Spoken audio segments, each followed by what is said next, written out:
Good morning. चलिए सीधा हम लोग टॉपिक पर आते हैं। पिछले वीडियो में हम लोगों ने मॉलिक्यूलर सॉलिड्स तक को कंप्लीट कर लिया था। तो आज हम लोग टाइप्स ऑफ क्रिस्टलाइन सॉलिड्स का फोर्थ टाइप पढ़ेंगे। कौन सा? Metallic solids. कोवैलेंट सॉलिड्स का कंस्टिट्यूएंट पार्टिकल्स क्या था? Atoms, generally non metals. और मेटेलिक सॉलिड्स का भी कंस्टिट्यूएंट पार्टिकल्स होता है क्या? एटम्स। लेकिन इसमें कौन सा एटम्स? Metallic atoms. तो इसमें क्या होता है? सबसे पहले जो मेटेलिक एटम्स होता है वह कन्वर्ट होता है आयंस में। तो मेटल का जो पॉजिटिव आयंस होगा उसी के द्वारा कंसिस्ट होगा, निर्माण होगा मेटेलिक सॉलिड्स का। अब कैसे?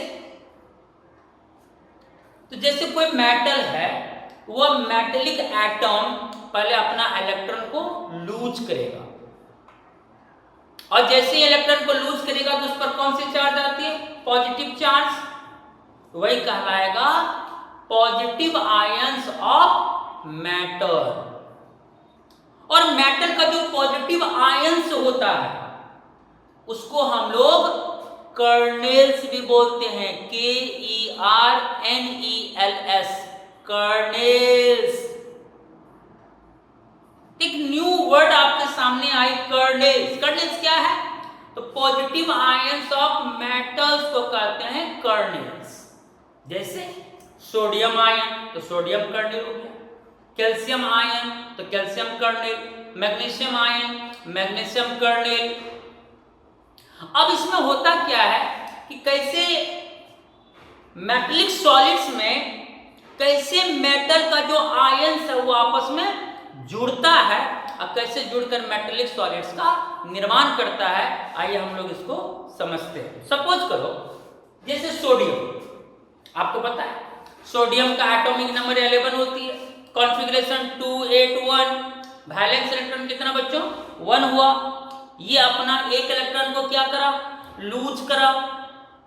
और जो जितना इलेक्ट्रॉन लूज करता है उस पर उतना पॉजिटिव चार्ज आ जाती है।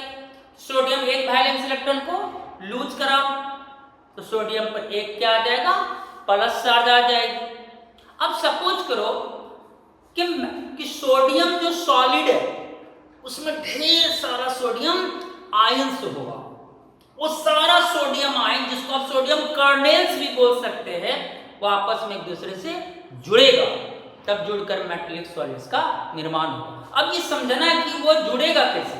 जैसे सोडियम आयन यानी सोडियम कर्नेल Na+,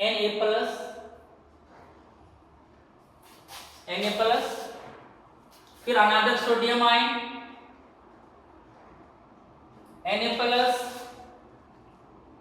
अब यहां 2 पॉजिटिव आयंस है। 2 पॉजिटिव आयन से जुड़ नहीं सकता क्योंकि उसके बीच तो अट्रैक्शन लगेगा नहीं। तो फिर ये सोडियम आयन जुड़ेगा कैसे? अगर जुड़ेगा नहीं तो फिर मेटेलिक सॉलिड का निर्माण नहीं होगा। अब क्या है, इसने जो इलेक्ट्रॉन को लूज किया वो इलेक्ट्रॉन इन दोनों सोडियम कर्नेल्स के बीच में आ गया। ओके। अब अगर इलेक्ट्रॉन 2 सोडियम के बीच में आ जाए तो इलेक्ट्रॉन तो नेगेटिव पार्टिकल है। अब बताओ, ये इस पर पॉजिटिव और यहां नेगेटिव, अब तो इनके बीच अट्रैक्शन पॉसिबल है। अब यहां क्या होगा?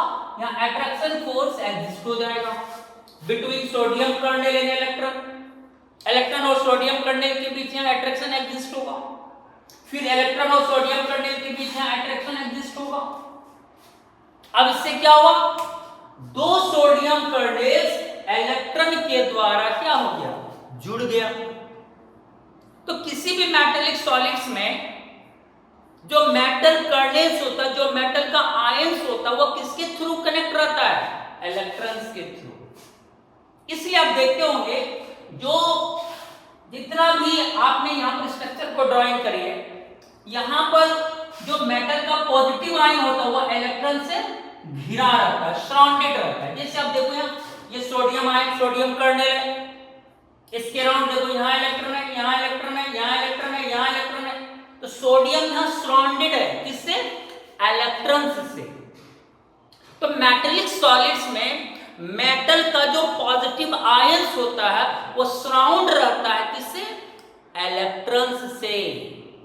एक तरह से ये समझो कि इलेक्ट्रॉन एक समुद्र है और उसमें डूबो हुआ है क्या? मेटल का पॉजिटिव आयंस। वही इलेक्ट्रॉन इन टू पॉजिटिव आयंस को कनेक्ट करता है। क्लियर? तो अब इस तरह से देखें, अगर हम आगे की अब इसको स्टडी करें तो देखो क्या? Fourth number, metallic solids. The crystalline solids that consist of positive ions of the metal। वैसे क्रिस्टलाइन सॉलिड्स जो मेटल के पॉजिटिव आयन से बना होता है वही तो मेटेलिक सॉलिड्स होता है। और मेटल का जो पॉजिटिव आयंस होता है उसी को हम लोग क्या बोल सकते हैं? कर्नेल्स। ध्यान रखना, सोडियम कर्नेल मीन सोडियम नहीं हुआ, सोडियम आयन हो गया। कैल्शियम कर्नेल मीन कैल्शियम नहीं हुआ, कैल्शियम आयन हो गया। मैग्नीशियम कर्नेल मीन मैग्नीशियम नहीं हुआ, मैग्नीशियम आयन हो गया। किसी भी मेटल के आयन फॉर्म को, अवस्था को कहते हैं kernels. Clear? Surrounded by and held together by a sea of free electrons. और मेटेलिक सॉलिड में जितना भी मेटल का पॉजिटिव आयंस होता है वह किससे घिरा रहता है? इलेक्ट्रॉन्स से। और उसी इलेक्ट्रॉन्स के द्वारा सभी मेटल का पॉजिटिव आयंस एक दूसरे से हेड रहता है, यानी जुड़ा रहता है। Clear? Are known as metallic solid.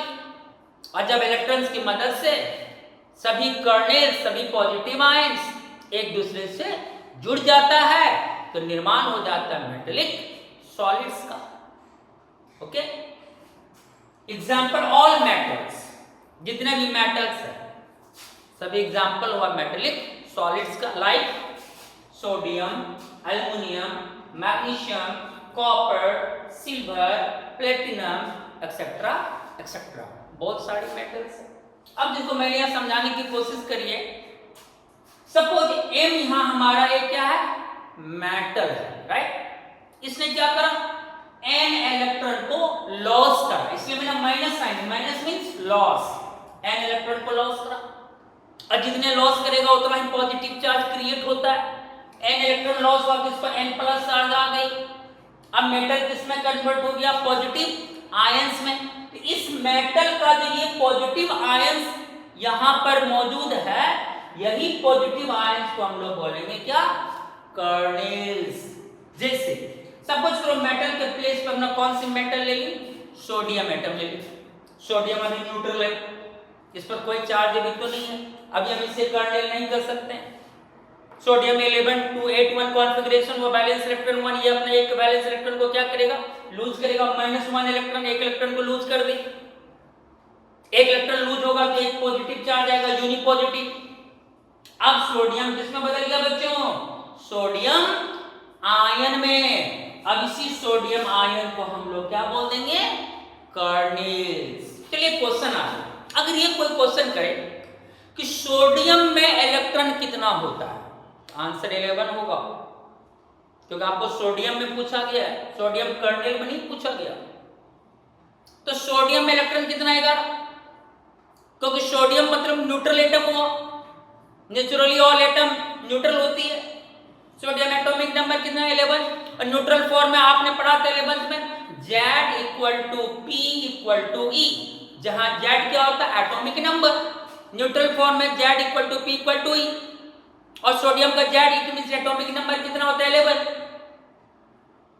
तो प्रोटॉन भी कितना होगा? 11। और इलेक्ट्रॉन भी कितना होगा? 11। लेकिन अगर ये क्वेश्चन पूछ दे कि सोडियम कर्नेल में इलेक्ट्रॉन कितना होता है, तो सोडियम कर्नेल मतलब क्या हो गया? सोडियम का पॉजिटिव आयन हुआ Na+। तो सोडियम कर्नेल में इलेक्ट्रॉन मतलब Na+, यानी सोडियम आयन में कितना इलेक्ट्रॉन होता है ये पूछ रहा है। Number of electrons in sodium kernels, it means Na+ number of electrons कितना होता है। इलेक्ट्रॉन्स निकालने का सूत्र आपने 11th में बहुत अच्छी तरह से पढ़ा है। जिस एटम में इलेक्ट्रॉन्स निकालना उसका जेड यानी एटॉमिक नंबर, और जितना पॉजिटिव चार्ज होता है उतना हम लोग उसमें माइनस कर देते हैं, घटा देते हैं। जैसे सोडियम पर 1 प्लस चार्ज है तो जेड -1 कर देंगे। Z means atomic number. Sodium का एटॉमिक नंबर कितना होता है 11, तो जेड के प्लेस पर आपने 11 रखा, अब माइनस कितना करा 1, 11 - 1 कितना हुआ 10 हो गया। तो सोडियम कर्नेल्स में नंबर ऑफ इलेक्ट्रॉन 10 हो जाएगा आंसर। उसी तरह अगर कोई पूछे कैल्शियम में कितना इलेक्ट्रॉन, 20। कैल्शियम कर्नेल्स में कितना इलेक्ट्रॉन, तो कैल्शियम पर 2 प्लस चार्ज होती है और कैल्शियम का एटॉमिक नंबर 20 होती है। तो 20 और 2 पॉजिटिव चार्ज है तो उतना सब्सट्रैक्ट होगा, माइनस होगा। 20 - 2 कितना हुआ 18। तो कैल्शियम कर्नेल्स में नंबर ऑफ इलेक्ट्रॉन्स कितना हो जाएगा 18।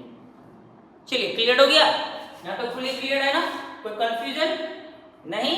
ओके, अब आते हैं यहाँ पे। अभी तो मैंने इसको समझाया, जैसे मैंने सोडियम सॉलिड का यहाँ पर निर्माण करा, तो सभी सोडियम में आयंस के रूप में आपको नजर आएगा इस मेटेलिक सॉलिड्स में, और ये सराउंडेड है किससे बच्चों, इलेक्ट्रॉन से सराउंडेड है। क्लियर। और इसी इलेक्ट्रॉन और सोडियम कर्नेल के बीच अट्रैक्शन फोर्स एग्जिस्ट होता है। इलेक्ट्रॉन्स के द्वारा सभी कर्नेल्स आपस में एक दूसरे से जुड़ जाता है और जुड़कर मेटेलिक सॉलिड्स का निर्माण हो जाता है। और ये जो इलेक्ट्रॉन्स होता है ना, इसमें ये फ्री टू मूव, ये फ्रीली मूव कर सकता है, एक जगह से दूसरे जगह जा सकता है। तो चूंकि मेटेलिक सॉलिड्स में इलेक्ट्रॉन फ्री मूव कर सकता है, इसीलिए मेटल इलेक्ट्रिसिटी का गुड कंडक्टर्स होता है। क्लियर। इसमें मोबाइल इलेक्ट्रॉन्स होता है, मोबाइल मतलब घूमने वाला, एक जगह से दूसरी जगह वो मूव करके जा सकता है। तो जो भी मेटल होते हैं ना, उसमें इलेक्ट्रॉन मोबाइल गुण वाला होता है, यानी फ्री टू मूव। और मैंने यहाँ स्ट्रक्चर को रिप्रेजेंट किया है। रियल स्ट्रक्चर होता है 3 डायमेंशनल, 3D। अब ये 3D क्या होती है, तो आइए हम लोग समझते हैं 3D को क्या है। जैसे ये देखो, ये देख रहे हो, अब देखो इसको मान लो लंबाई, इसको मान लो चौड़ाई, इसको मान लो ऊंचाई, या एक्स एक्सिस मान लो, वाई एक्सिस, जेड एक्सिस। अब सपोज करो यहां पर हमने सोडियम आयन को अरेंज कर दी, सोडियम आयन बीच में इलेक्ट्रॉन, फिर सोडियम आयन, फिर इलेक्ट्रॉन, इस तरह से electron sodium ion electron sodium ion, इस तरह से सोडियम आयन पूरा अरेंज हो गया।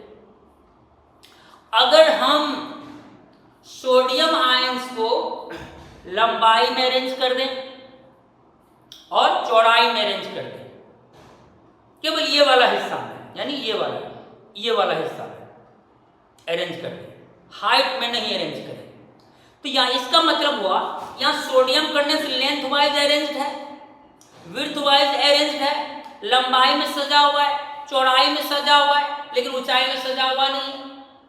अगर लेंथ और विड्थ में केवल सोडियम आयंस अरेंज्ड होगा तो बताओ वह 2D होगा कि 3D होगा?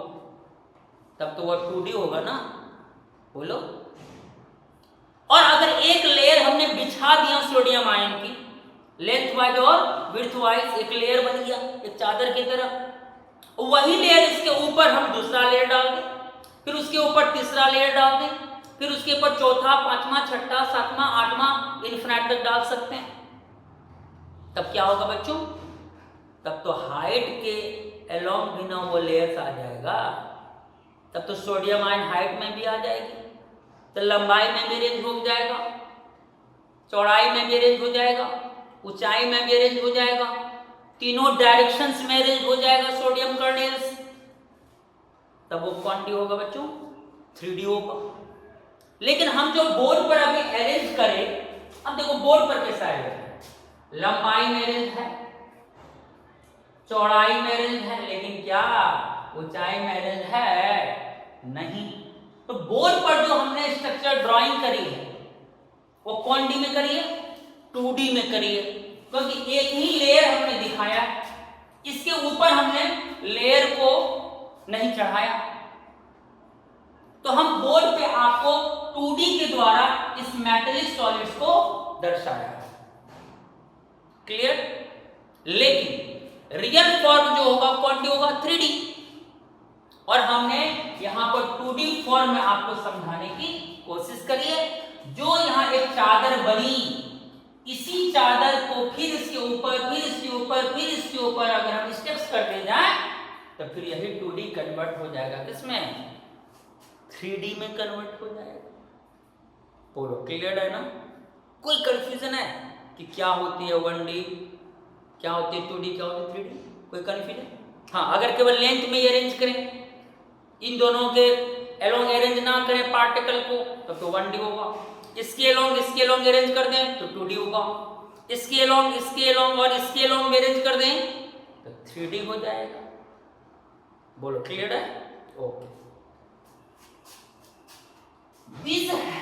These have high electrical conductivity due to free electrons। जो मेटेलिक सॉलिड्स होता है वह इलेक्ट्रिसिटी का गुड कंडक्टर्स होता है। क्यों? क्या लिखा हुआ? ड्यू टू फ्री इलेक्ट्रॉन्स, क्योंकि इसमें फ्री इलेक्ट्रॉन्स अवेलेबल होती है, मोबाइल इलेक्ट्रॉन्स अवेलेबल होती है। इलेक्ट्रॉन मेटेलिक सॉलिड में फ्री मूव कर सकता है, इसलिए इलेक्ट्रिसिटी का ये क्या होता है बच्चों? गुड कंडक्टर्स होती है। They are lustrous। मेटल में शाइनिंग नेचर होती है, शाइनिंग, चमक होती है, चमक। ये मेटल का प्रॉपर्टी हुआ। क्योंकि सभी पॉजिटिव आयन फ्री इलेक्ट्रॉन से कनेक्ट होता है, इसलिए उसमें एक शाइनी नेचर आ जाती है। इसलिए अगर कोई पूछे लस्ट्रस प्रॉपर्टी, जो लस्ट्रस नहीं समझते उसके लिए मैंने बाहर में साइन लिख दिया। साइन मतलब होता है ना चमक। तो अगर ये कोई ऑब्जेक्टिव क्वेश्चन कर दे लस्ट्रस प्रॉपर्टी इनमें से किस सॉलिड में होती है, तो आंसर मारना है किसमें? मेटेलिक सॉलिड्स में। Another, they are malleable and ductile.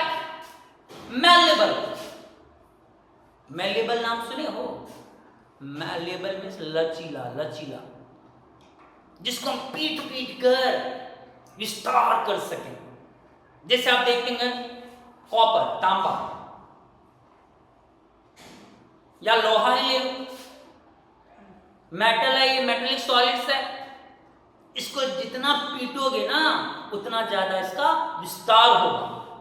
इसलिए हम एक टुकड़ा को पीट कर कई प्रकार के बर्तन हम लोग इसको बर्तन में कन्वर्ट कर सकते हैं। बकेट बना लिए, थाली बना लिए,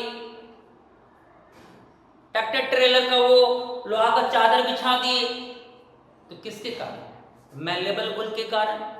तो मेटेलिक सॉलिड्स में मैलेबल प्रॉपर्टी होता है, अर्थात हम उसको पीट कर विस्तार कर सकते हैं। एंड डक्टाइल मतलब तन्यता का गुण होता है उसमें, हम उसको खींचकर तार भी बना सकते हैं। कॉपर की तार मार्केट में अवेलेबल है, एल्युमिनियम की तार मार्केट में अवेलेबल है, आयरन लोहा की भी तार अवेलेबल है, ये तन्यता गुण के कारण। तो मेटल में देखो क्या होगा, लस्ट्रस प्रॉपर्टी होती है किसमें? मेटेलिक सॉलिड्स में। मैलेबल प्रॉपर्टी होती है मेटेलिक सॉलिड्स में। डक्टाइल प्रॉपर्टी होती है मेटेलिक सॉलिड्स में। ये सब मेटेलिक सॉलिड्स का अपना कुछ खास प्रॉपर्टी होती है। क्लियर? ये बात ध्यान रखना। अगर ये क्वेश्चन आए कि लस्ट्रस प्रॉपर्टी या मैलेबल प्रॉपर्टी या डक्टाइल नेचर किसमें होती है, कौन सी सॉलिड्स में होती है, तो आंसर क्या मारोगे बच्चों? बोलो जल्दी। Metallic solids. Okay, this solids are hard. और जो मेटेलिक सॉलिड्स होती है वो क्या होती है? हार्ड, क्योंकि इलेक्ट्रॉन्स के थ्रू जो बॉन्ड बनता है वही कहलाता है मेटेलिक बॉन्ड्स, जिसकी एक पर्टिकुलर स्ट्रेंथ होती है। उसी से सारा पॉजिटिव आयंस मेटल का कनेक्ट होता है, उसी से सारा कर्नेल्स कनेक्ट होता है। इसलिए जनरली क्या होता है बच्चों? हार्ड होती है। चलिए आज हम लोग टाइप्स ऑफ क्रिस्टलाइन सॉलिड्स के चारों टाइप्स को स्टडी कर लिए। एक बार खाली बस बता दो कि फर्स्ट आपने क्या पढ़ा था, आयनिक सॉलिड्स, उसके बाद कोवैलेंट सॉलिड्स, उसके बाद मॉलिक्यूलर सॉलिड्स जिसका 3 टाइप्स आपने पढ़ा था, नॉन पोलर, पोलर और हाइड्रोजन बॉन्डेड मॉलिक्यूलर सॉलिड्स, और 4th टाइप आपने कौन सा पढ़ा बच्चों, मेटालिक सॉलिड्स। आज ही नया चीज है कर्नेल्स।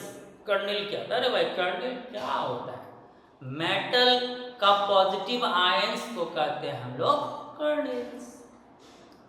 अब टॉपिक चेंज हो रहा है, this is very very important.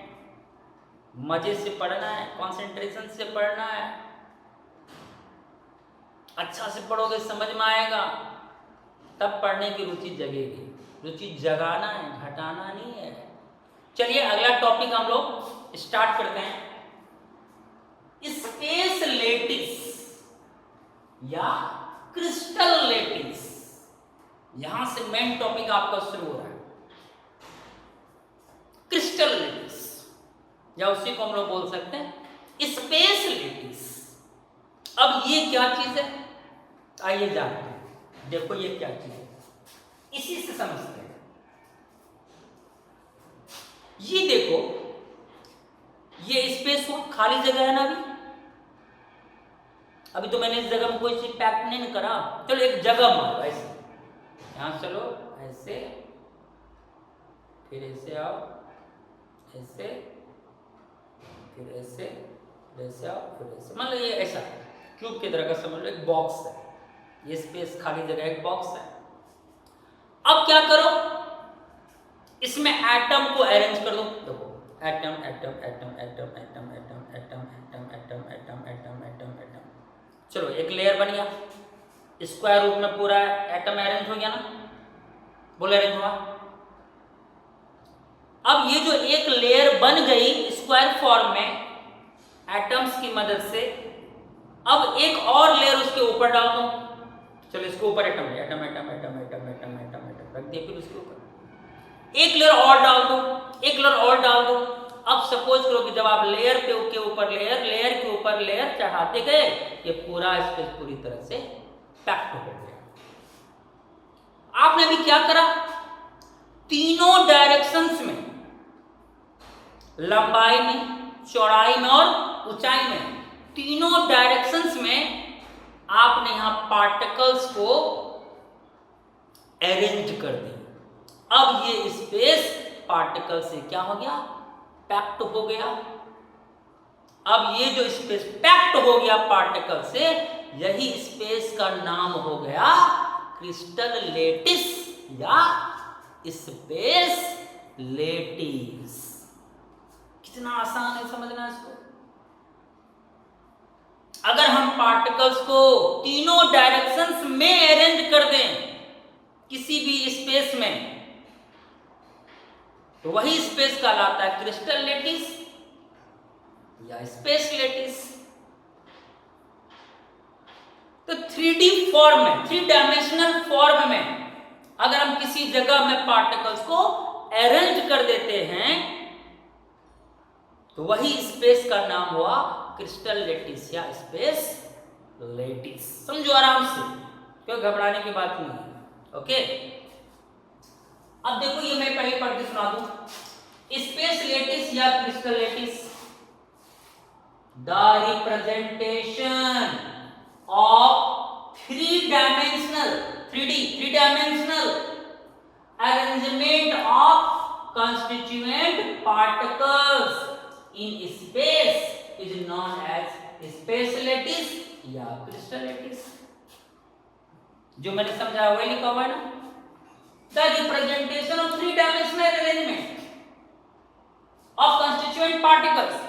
जब आप constituent particles को 3 डायमेंशनल फॉर्म में अरेंज कर देंगे, कहां, इन स्पेस, किसी स्पेस में, वही कहा जाता है स्पेस लेटिस या क्रिस्टल लेटिस। बोलो क्लियर हो गया? क्लियर? अब आते एक पॉइंट पे, जैसे ये देखो, ये जगह है, मैं ये जगह तो अभी खाली है ना, खाली है ना, मैं यहाँ 2D में अरेंज कर रहा हूं क्योंकि यहाँ हाइट हम रिप्रेजेंट नहीं कर सकते। अभी हम लंबाई में और चौड़ाई में पार्टिकल्स को अरेंज कर रहे हैं, ठीक है? तो 2D में हम क्रिस्टल लेटिस को यहाँ रिप्रेजेंट करने जा रहे हैं, ठीक है? एक्चुअली होता है 3D में, लेकिन हम यहाँ बोर्ड पर रिप्रेजेंट करें 3D। सपोज करो ये पार्टिकल कोई एटम मान लो, ये भी एटम, ये भी एटम, ये भी एटम, ये भी एटम। चलो स्पेस में अरेंज कर दी, जितना मन उतना कर सकते हो, जितना दूर तक जाना उतना जा सकते हो, इनफिनाइट तक इसको अरेंज कर दो। क्लियर हो गया ना? अब क्या हो रहा है, ये जो स्पेस है इतना दूर, ये पार्टिकल इसमें अरेंज हो गया। देखो लेंथ में अरेंज है पार्टिकल, विड्थ में पार्टिकल से अरेंज है, लंबाई में और चौड़ाई में हमने पार्टिकल्स को अरेंज कर दी। अब ये जो स्पेस होगा, ये स्पेस यही आपका कहलाएगा क्रिस्टल लेटिस या स्पेस लेटिस। अगर 3D फॉर्म में दिखाना है, जो चादर अभी आपने एटम्स का बिछाया, यही चादर फिर इसके ऊपर, फिर इसके ऊपर, फिर इसके ऊपर, तो क्या होगा, हाइट आ जाएगी, तो 3D फॉर्म आ जाएगा। तीनों डायरेक्शंस में आपने अरेंज कर दी। क्लियर? अब यहां क्या है, अगर आपको एक लुक देखना है इस क्रिस्टल लेटिस का ज्योमेट्री कैसे आए, तो किसी भी क्रिस्टल लेटिस के ज्योमेट्री को कैरेक्टराइज किया जाता है स्ट्रेट लाइन से, यानी सीधा लाइन। अगर सभी एटम को आप स्ट्रेट लाइन से क्या करें, कनेक्ट कर दें, तो आपको उसमें एक ज्योमेट्री नजर आए। जैसे देखो, इसको हम स्ट्रेट लाइन से जोड़ दिए, इसको भी देखो, इस एटम और इस एटम को स्ट्रेट लाइन से कनेक्ट कर दिए, इसको भी स्ट्रेट लाइन से कनेक्ट कर दिए, इसको भी हमने स्ट्रेट लाइन से क्या कर दी, कनेक्ट कर दी। 4 पार्टिकल को मैंने स्ट्रेट लाइन से कनेक्ट कर दिया। कैसी ज्योमेट्री नजर आ रही है? सपोज करो ये भी ए है और ये भी ए, सिमिलर लेंथ है, जितनी लंबाई की लेंथ है उतनी चौड़ाई की, तो कैसी ज्योमेट्री बनी, स्क्वायर बनी, एक वर्ग बना के नहीं। तो स्ट्रेट लाइन से जब हम पार्टिकल्स को कनेक्ट करते हैं, वो हमें क्या देता है, क्रिस्टल की ज्योमेट्री देती है। ज्योमेट्री कोई पूछ दिया कि अगर हमें किसी क्रिस्टल स्पेस की, क्रिस्टल लेटिस की ज्योमेट्री को रिप्रेजेंट करना हो तो कौन सा लाइन यूज करते हैं, आंसर बोलना है स्ट्रेट लाइन से। स्ट्रेट लाइन से देखो ज्योमेट्री बन गई, कैसा स्क्वायर नुमा ज्योमेट्री बन गई। अब फिर मान लो आगे भी तुम डीलिंग कर सकते हो, देखो एक another square, another square, another square बन गई। देखो उसके नीचे भी स्क्वायर आ गया,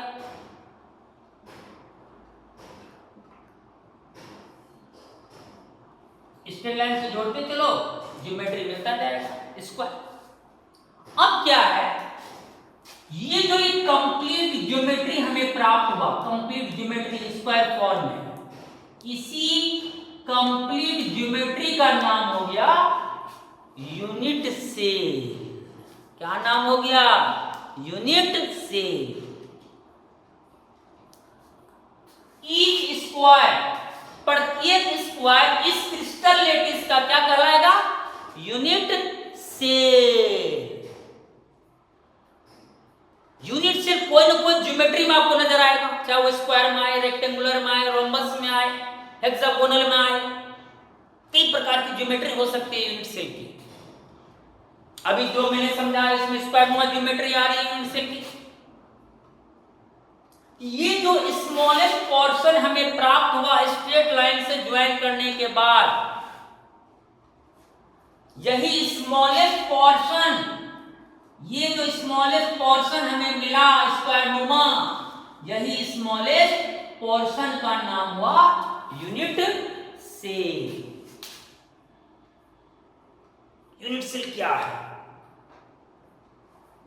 जब हम क्रिस्टल लैटिस को कॉन्स्टिट्यूएंट पार्टिकल से पैक्ट करते हैं लेंथ में, विड्थ में, हाइट में, और उस पार्टिकल को जब हम स्ट्रेट लाइन से कनेक्ट करते हैं एक ज्योमेट्री बनती है, वही ज्योमेट्री का नाम हो गया यूनिट सेल।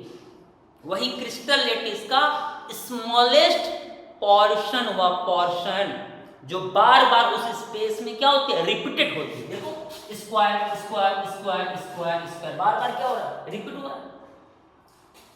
लेंथ वाइज भी रिपीट हो रही है, विड्थ वाइज भी रिपीट हो रही है, लंबाई में भी वो रिपीट हो रहा है बार बार, चौड़ाई में भी रिपीट हो रहा है। यही लेयर उसके ऊपर चढ़ाते तो ऊंचाई में भी रिपीटेड होती है। तो किसी भी जगह में, किसी भी क्रिस्टल लैटिस में जो यूनिट बार बार तीनों डायरेक्शंस में रिपीटेड होती है, उसी रिपीटेड इकाई का नाम हुआ यूनिट सेल, जो किसी न किसी ज्योमेट्री में आपको नजर आएगा। This is unit cell. और जैसे स्क्वायर के इस कॉर्नर पर क्या है, एटम है। स्क्वायर के इस कॉर्नर पर क्या है, एटम। तो ये जो एटम है, एटम जिस पोजीशन पर है वही कहलाता है लेटिस पॉइंट। क्या कहलाता है, लेटिस पॉइंट। जैसे ये लेटिस पॉइंट हुआ क्योंकि यहाँ एटम है, ये भी लेटिस पॉइंट हुई, ये भी lattice point, lattice point, lattice point.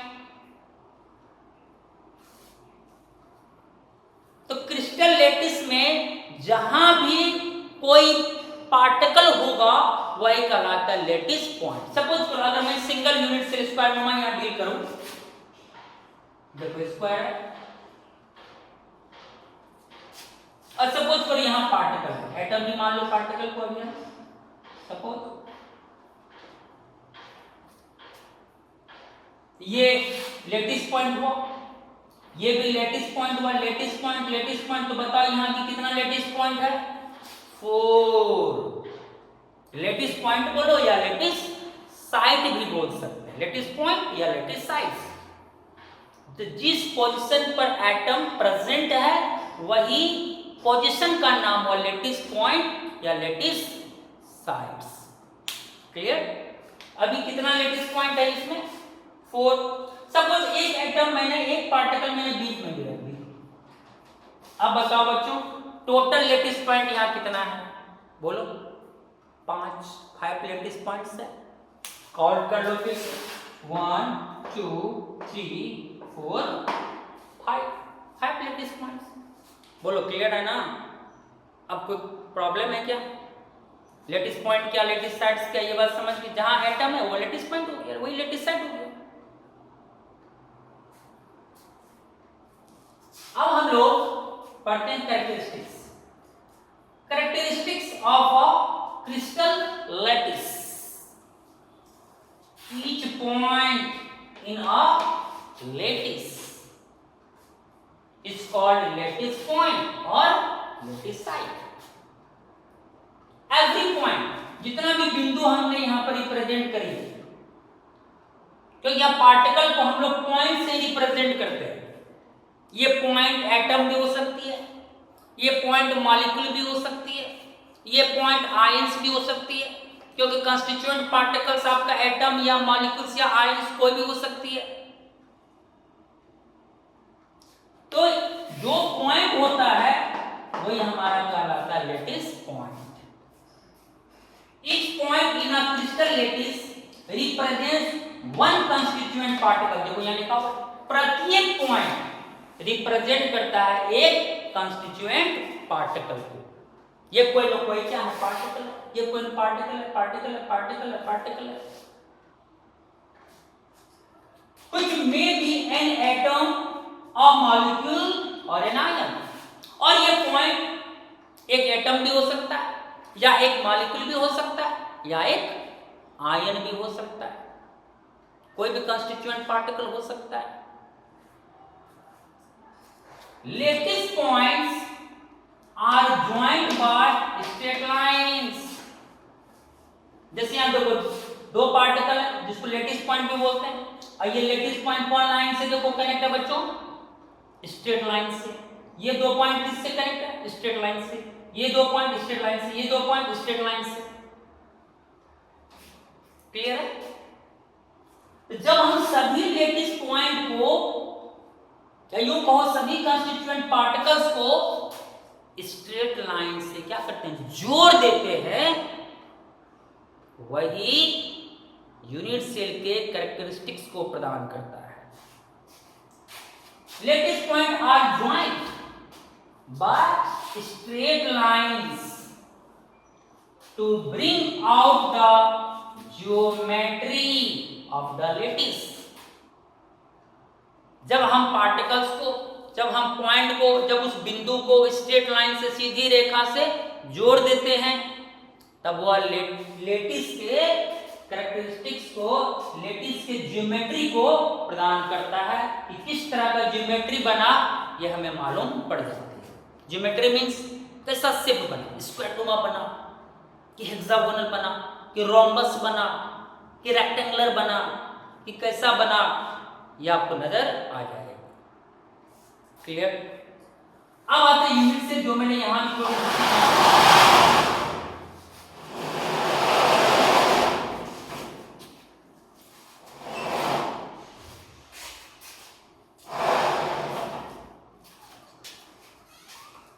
अब हमारा टॉपिक है यूनिट सेल। यूनिट सेल, तभी तो मैंने कहा है जो यूनिट रिपीटेड होती है। अब जैसे इसको और अच्छी तरह से आप समझ सकते हैं ऐसे, ये देखो मेरे हाथ में ये क्रिस्टल लेटिस नजर आ रही है, ये क्रिस्टल लेटिस है। ये देखो ये जगह है, ये पूरा एक खाली जगह था और इस खाली जगह को मैंने क्या करा, इससे भर दिया। देखो यही अरेंज है, देखो लंबाई में भी अरेंज है, यही देखो चौड़ाई में भी अरेंज है, और यही देखो ऊंचाई हाइट में भी अरेंज है। ये जो एक यूनिट दिख रहा है मेरे हाथ में राइट हैंड में, ये कितने डायरेक्शंस में यहां अरेंज्ड है बोलो? 3 डायरेक्शंस में। देखो यही यूनिट इसमें अरेंज है, लंबाई में अरेंज है, चौड़ाई में अरेंज है, ऊंचाई में अरेंज है। ये जो यूनिट है जो इन 3 डायरेक्शंस में, ऑल डायरेक्शंस में अरेंज्ड है, यही एक यूनिट, ये वाला यूनिट हमारा कहलाएगा यूनिट सेल। यानी हम एक यूनिट सेल को यहां तोड़ के अलग कर ले, इसको तोड़ के अलग कर ले, एवरी जो ये यूनिट है वही इसका कहलाएगा यूनिट सेल। यानी इस स्पेस को आपने क्या करा, यूनिट सेल से ऑक्युपाई कर लिया, यूनिट सेल से उसको ढक दिया। तो इस क्रिस्टल लेटिस का ये क्या हुआ बच्चों, स्मॉलेस्ट पोर्शन, स्मॉलेस्ट भाग, सबसे छोटा भाग इस क्रिस्टल लेटिस का यही हुआ। ये जो स्मॉलेस्ट पोर्शन है जो सभी डायरेक्शंस में अरेंज्ड है, यह स्मॉलेस्ट पोर्शन का नाम हुआ यूनिट सेल। देखो यूनिट सेल इसमें नजर आ रही बहुत सारा, X axis, Y axis, Z axis, तीनों एक्सिस के अलॉन्ग अरेंज्ड है। जब यूनिट सेल से तीनों डायरेक्शंस में पैक्ड हुआ एक जगह, तो यही जगह का नाम होगा क्रिस्टल लेटिस या स्पेस लेटिस। ये यूनिट सेल हो गया। अब सवाल है कि ये क्रिस्टल लेटिस किससे बना? तो यूनिट सेल से बना। और यूनिट सेल किससे बना? तो कंस्टिट्यूएंट पार्टिकल से बना है। देखो कितना क्लियर है। एक जगह यूनिट सेल से पैक्ड है, वो जगह किससे बना है? यूनिट सेल से। यूनिट सेल किससे बनता है? कंस्टिट्यूएंट पार्टिकल से। क्लियर? अब जैसे देखो ये यूनिट सेल है, सपोज करो इस कॉर्नर पर एटम है, यहां भी एटम है, यहां भी एटम है, यहां भी एटम, 4 कॉर्नर ऊपर एटम, फिर 4 कॉर्नर नीचे एटम, और सभी को हमने स्ट्रेट लाइन से क्या करी? ज्वाइन कर दी। जब ये 8 एटम, 4 ऊपर 4 नीचे, देखो इसमें 8 कॉर्नर से काउंट कर लो, देखो 1 2 3 4 कॉर्नर इधर है और 4 कॉर्नर इधर है, टोटल 8 कॉर्नर, 8 कोना है इसमें, और सभी कोना पर एक एक पार्टिकल रखा हुआ है। अब उन पार्टिकल को स्ट्रेट लाइन से क्या करें हमने, जोड़ दी। तो यूनिट सेल जो ये फॉर्म हुआ, यूनिट सेल इस शेप में, क्यूबनुमा शेप में आपको यहाँ यूनिट सेल नजर आ रही है, ये क्यूब ही हुआ एक तरफ, देखो क्यूब नजर आ रही है, क्यूबनुमा यूनिट सेल बोल सकते हैं इसको। ये कैसे बना, जब इसमें मौजूद पार्टिकल्स को हमने स्ट्रेट लाइन से क्या करा, एक दूसरे से ज्वाइंट कर दी, तब ये यूनिट सेल फॉर्म हुआ, जिसकी ज्योमेट्री कैसे क्यूबिक टाइप की ज्योमेट्री बन गई, यहाँ ये यूनिट सेल होगी। तो कितना इजी है। पहले एक स्पेस को हम लोग सिलेक्ट करते हैं, एक जगह को सिलेक्ट करते हैं, एक खाली जगह को, ये देखो खाली जगह सिलेक्ट कर लिया। अब इसमें पार्टिकल को अरेंज कर दो, पार्टिकल से अरेंज हो गई, पार्टिकल से अरेंज हो गई, पार्टिकल से अरेंज हो गई, जितना मन उतना पार्टिकल से अरेंज कर सकते हो, अरेंज हो गई ये जगह। ओके, अब इसको स्ट्रेट लाइन से क्या करो, जोड़ दो, सभी पार्टिकल को स्ट्रेट लाइन से क्या करना बच्चों, जोड़ देना, स्ट्रेट लाइन से, सीधी रेखा से, देखो जोड़ दी। जब स्ट्रेट लाइन से ज्वाइन हो गया, ये आपको स्मॉलेस्ट पोर्शन मिल गया स्क्वायर टाइप का, ये हो गया हमारा unit cell. Unit cell, unit cell, unit cell, unit cell, unit cell, unit cell, unit cell. अब ये 2D में दिख रहा है, क्योंकि लंबाई में अरेंज है यूनिट सेल, चौड़ाई में भी यूनिट सेल अरेंज है, लेकिन इस पर हाइट नहीं है, तो अब ये कौन डी में हो गया, 2D में हो गया। अब ये जो चादर आपने यूनिट सेल का बिछाया, इसी चादर के ऊपर चादर, चादर के ऊपर चादर, चादर के ऊपर चादर, तो क्या होगा, हाइट में भी वो आ जाएगा, तो 3D फॉर्म में आपको क्रिस्टल डिस्क दिखेगा, है ना। तो किसी भी सॉलिड में जो एक स्मॉलेस्ट पोर्शन होता है, जो कि सभी डायरेक्शंस में अरेंज होता है, लेंथ में भी, विड्थ में भी और हाइट में भी, वह स्मॉलेस्ट पोर्शन का नाम हुआ यूनिट सेल।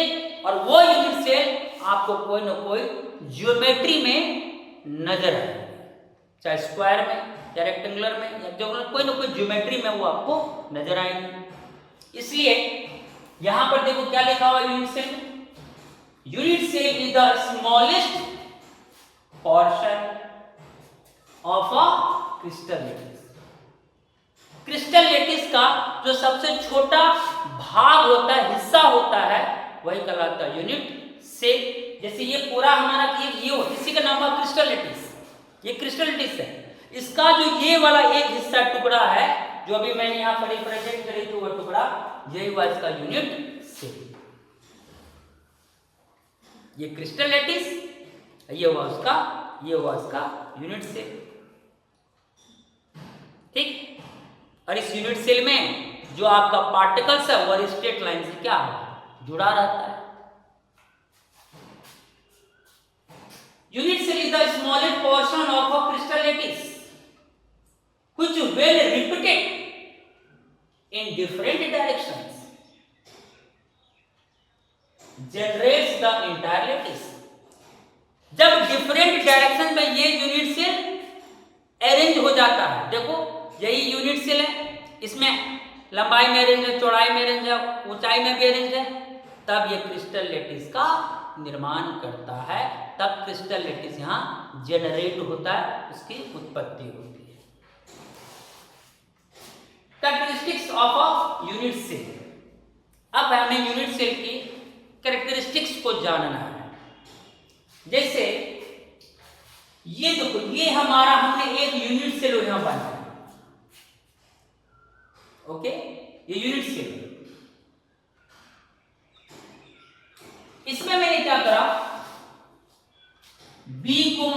लंबाई सपोज, सी को मान लिया चौड़ाई, और ए जो यहाँ वो हो गया ऊंचाई। तो पार्टिकल्स तो तीनों डायरेक्शंस में अरेंज हो सकता है। मान लो कि इस यूनिट सेल में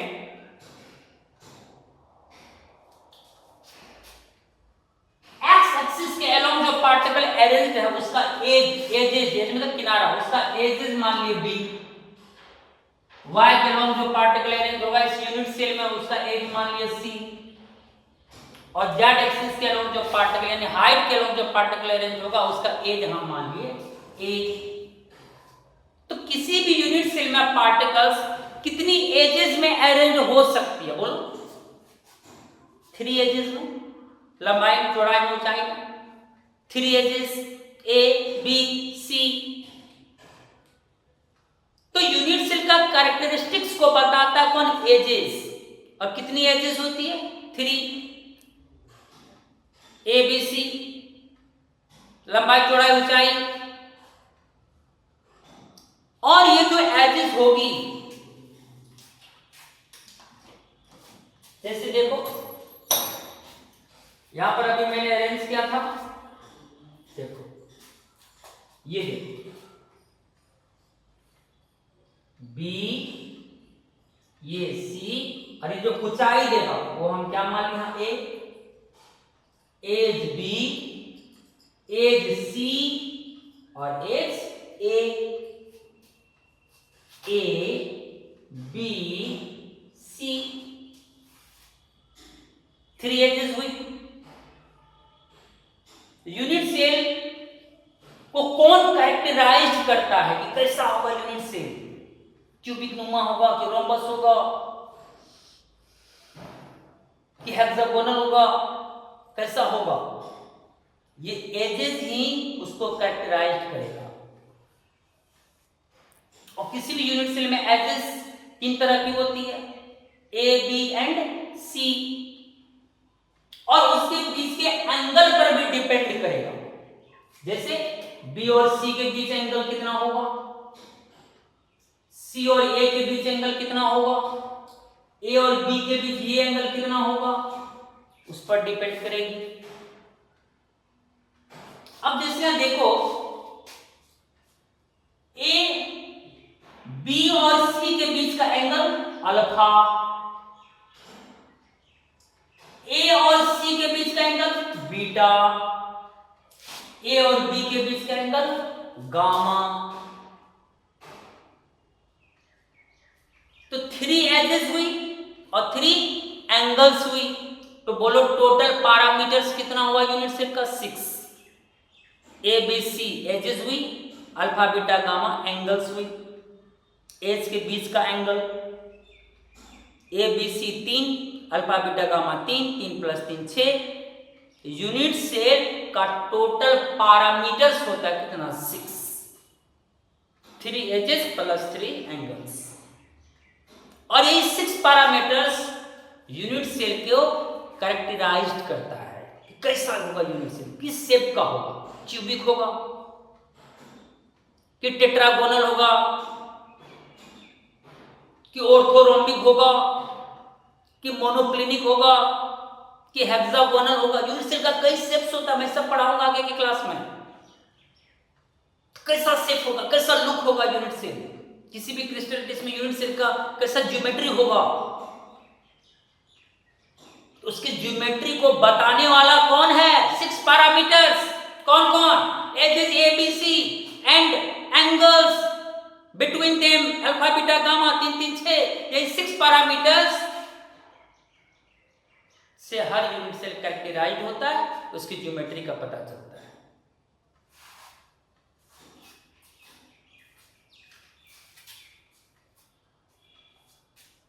Characteristics of a unit cell: its dimensional along the 3 edges। इसका जो डायमेंशन है वो 3 एजेस के द्वारा रिप्रेजेंटेट होता है, A B and C, right? A B and C. These edges may or may not be mutually perpendicular। ये जो थ्री एजेस है वो आपस में 90 डिग्री हो भी सकता है और 90 डिग्री नहीं भी हो सकता है। जैसे देखो ये जो थ्री एजेस है ए बी सी, ये कितना एंगल दिख रहा है अपने बच्चों, कितना लग रहा है 90, ये भी 90 और ये भी 90, यानी हम तीनों म्यूचुअली परपेंडिकुलर है, तीनों लंबवत है एक दूसरे से, तीनों म्यूचुअली परपेंडिकुलर है। मैंने ये कहा ये तीनों एजेस म्यूचुअली परपेंडिकुलर हो भी सकता है और नहीं भी हो सकता है। जैसे अब ये थोड़ा सा झुक गया तो क्या अब ये 90 बना? नहीं बनाना, 90 तो अब ये कम हो गया, अब तो ये एंगल 90 नहीं होगा, ये 90 है बट ये 90 नहीं है। तो मैंने क्या कहा तीनों आपस में परपेंडिकुलर हो भी सकता है और परपेंडिकुलर नहीं भी हो सकता है। कुछ डिफरेंस होगा, एक भी एंगल डिफरेंस होगा तो उसका शेप बदल जाएगा, यूनिट सेल की अगर अलग ज्योमेट्री हो जाएगी। These edges may or may not be mutually perpendicular, तीनों 90 हो भी सकता है और नहीं भी हो सकता है। एंगल्स बिटवीन द एजेस, अब इन तीनों एजेस के बीच कोई ना कोई एंगल्स होगा, जैसे अल्फा, देखो अल्फा का है between B and C, beta, beta देखो का है between A and C, gamma देखो कहां between A and B.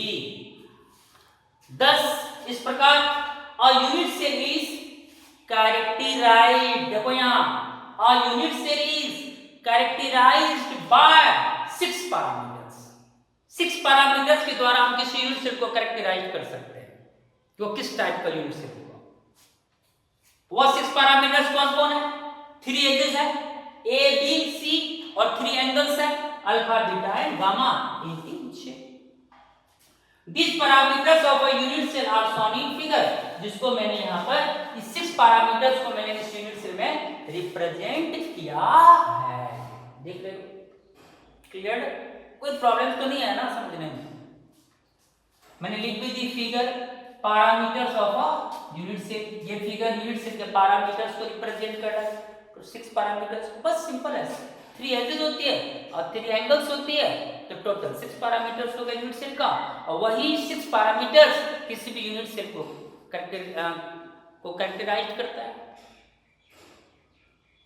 Okay, a unit cell may also be defined as a 1D मतलब 1 dimensional, 2D 2 dimensional and 3D 3 dimensional group of lattice points that generates the whole lattice by repetition or stacking। हम unit cell को 3 तरह से represent कर सकते हैं। 1 dimensional form से भी हम दिखा सकते हैं, 2 डायमेंशनल फॉर्म से भी दिखा सकते हैं और जेन्युइन जो होता है 3 डायमेंशनल फॉर्म से भी रिप्रेजेंट कर सकते हैं। तो हम आपको बताना शुरू करेंगे 1D से। पहले 1D बताएंगे कैसे होता है, फिर 2D बताएंगे, फिर फाइनल टर्म बताएंगे जो रियल फॉर्म होता है 3D बताएंगे। 1D में क्या होगा, जैसे ये कोई स्पेस है, यहां पर एक लाइन मैंने क्या करा पार्टिकल को रख दी, यहां सब कुछ। ये डिस्टेंस 2 पार्टिकल का डिस्टेंस हम मान लेते हैं a, यहां भी 2 पार्टिकल डिस्टेंस सभी इक्वल डिस्टेंस पे होगा a। इस तरह से आप इन्फिनाइट तक इसको अरेंज कर सकते हैं। अब मैंने क्या कहा ज्योमेट्री देखना हो तो कौन लाइन का यूज करो, स्ट्रेट लाइंस। अब इस पार्टिकल को स्ट्रेट लाइन से जोड़ दो, देखो अब बताओ यहां जो पार्टिकल्स अरेंज्ड है एक ही डायरेक्शन में अरेंज है कि नहीं, तीनों डायरेक्शन में अरेंज है, क्या मतलब केवल लंबाई में अरेंज है कि नहीं चौड़ाई ऊंचाई दोनों में अरेंज है। देखो केवल क्या है लंबाई में अरेंज है, सपोज वन डायरेक्शन में केवल पार्टिकल यहाँ कनेक्ट है। कि बताओ ये यूनिट सेल का क्वांटिटी हो 1D हो गया, ये वन डायमेंशनल हो गया। और वन डायमेंशनल में कौन सा ज्योमेट्री हुआ बताओ तुम? स्ट्रेट ज्योमेट्री हो गया, ऐसे बोल सकते हो, और तो कोई ज्योमेट्री होगा नहीं। ओके, फिर उसी तरह जब हम पार्टिकल को टू डायरेक्शंस में रिप्रेजेंट करेंगे, उसको स्ट्रेट लाइन से कनेक्ट कर देंगे, अब वो 2D हो जाएगा। और जब तीनों डायरेक्शंस में पार्टिकल्स को अरेंज कर देंगे, वो क्या हो जाएगा? 3D हो जाएगा। मैं आपको सारा चीज बताऊंगा, 1D भी बताऊंगा, 2D भी बताऊंगा और 3D भी बताऊंगा। ओके, क्लियर बच्चों? अब हम लोग यहां तक कंप्लीट कर लिए। अब हमें नेक्स्ट वीडियो जो आएगी 6th वीडियोस, उसमें आपको बताएंगे टाइप्स ऑफ यूनिट सेल। क्या बताएंगे बच्चों? Types of unit cell. ये मेरा नेक्स्ट वीडियो का टॉपिक होगा। तो चलिए आज मैं 2 मिनट का और टाइम लेता हूं। आज हमने क्या क्या समझा फटाफट बताना है। Metallic solids. अब बताओ, मेटल का जो आयंस होता है, पॉजिटिव आयंस, वह उस मेटलिक सॉलिड में बोलो किससे घिरा रहता है? इलेक्ट्रॉन से। और वो इलेक्ट्रॉन बताओ फ्री मूव कर सकता है कि हाँ कर सकता है? तो इलेक्ट्रिसिटी का क्या होगा? गुड कंडक्टर होगा। और मेटल का जो पॉजिटिव आयंस होता है उसको और एक और नाम से जानते हैं बच्चों, कर्नेल्स। कर्नेल्स मींस बोलो मेटल का न्यूट्रल फॉर्म हुआ कि आयन फॉर्म हुआ? आयन फॉर्म हुआ। मेटल का कौन सा प्रॉपर्टी होती है? Good conductor of electricity, one property. Lustrous property, malleable and ductile property, ये सब मेटलिक सॉलिड्स का कैरेक्टरिस्टिक्स है। उसके बाद हमने क्या पढ़ा? स्पेशलिटी या क्रिस्टलिटी से क्या है? आराम से एंजॉय करके बताओ किसी को। स्पेशलिटी मतलब क्या? जब हम लंबाई में, चौड़ाई में और ऊंचाई में तीनों डायरेक्शंस में पार्टिकल को क्या करें? अरेंज कर देंगे। जब वो स्पेस तीनों डायरेक्शन में पार्टिकल से अरेंज हो जाएगा, वही कहलाएगा क्रिस्टलिटी से स्पेशलिटी। और जब उस स्पेस में पार्टिकल को स्ट्रेट लाइन से क्या करेंगे? ज्वाइन करेंगे, तब वो कोई ना कोई क्या देता? ज्योमेट्री देता। चाहे स्क्वायर में ज्योमेट्री दे, रेक्टेंगुलर ज्योमेट्री दे, हेक्सागोनल ज्योमेट्री दे, रोम्बस ज्योमेट्री दे, कोई ना कोई ज्योमेट्री देता है। और वो जो ज्योमेट्री का जो सबसे छोटा इकाई होता है, उस क्रिस्टलिटीज का सबसे स्मॉलेस्ट पोर्शन जो स्ट्रेट लाइन से ज्वाइन करने के बाद आता है, उसी स्मॉलेस्ट पोर्शन को उस क्रिस्टलिटीज का क्या बोलते हैं बच्चों? Unit cell. बहुत क्लियर है, यूनिट सेल। इसमें क्या सजा हुआ है? बोलो जल्दी बोलो, ये सब क्या है? यूनिट सेल है, जो तीनों डायरेक्शंस में अरेंज्ड है। इसमें इसमें इसमें तीनों डायरेक्शंस में अरेंज्ड है। एक यूनिट सेल को तोड़ के हाथ में ले लो, ले लिया बच्चों। एक यूनिट सेल को हाथ में तोड़ के ले लो। हाँ सर ले लिए। अब बताओ इस यूनिट सेल में क्या नजर आ रहा है? सर इस यूनिट सेल में देख रहे हैं कि इस कॉर्नर पर एटम सब है और वो स्ट्रेट लाइन से ज्वाइंट है। यूनिट सेल हो गया। क्लियर? बहुत सिंपल है। अब बताओ किसी भी यूनिट सेल को हम कितने पैरामीटर्स के द्वारा कैरेक्टराइज करते हैं? बोलो 6 पैरामीटर्स के द्वारा। एजेस और एंगल्स के द्वारा। कितनी एजेस होती है? 3 कौन कौन? एबीसी। कितने एंगल्स होते हैं? 3 कौन कौन? Alpha beta gamma. टोटल कितने में? 6 पैरामीटर्स के द्वारा हम किसी यूनिट सेल को कैरेक्टराइज करते हैं। बोलो क्लियर है? यहां तो कोई दिक्कत है? और यूनिट सेल में जहां जहां भी पॉइंट होता है, पार्टिकल होता है, उस पोजीशन को क्या कहते हैं? लेटिस पॉइंट या लेटिस साइड्स। सब कुछ करो। इसमें 8 कॉर्नर है, 4 ऊपर कॉर्नर है, 4 नीचे, और सभी कॉर्नर पर एक एक एटम प्रेजेंट है। इसमें लेटिस पॉइंट कितनी हो जाएगी? 8 लेटिस पॉइंट हो जाएगा या 8 लेटिस साइड्स हो जाएगी। चलिए यहां तक क्लियर है? कोई कंफ्यूजन? नो? तो चलिए नेक्स्ट वीडियो में हम आपको पढ़ाने वाले हैं types of unit cell. Take care and bye.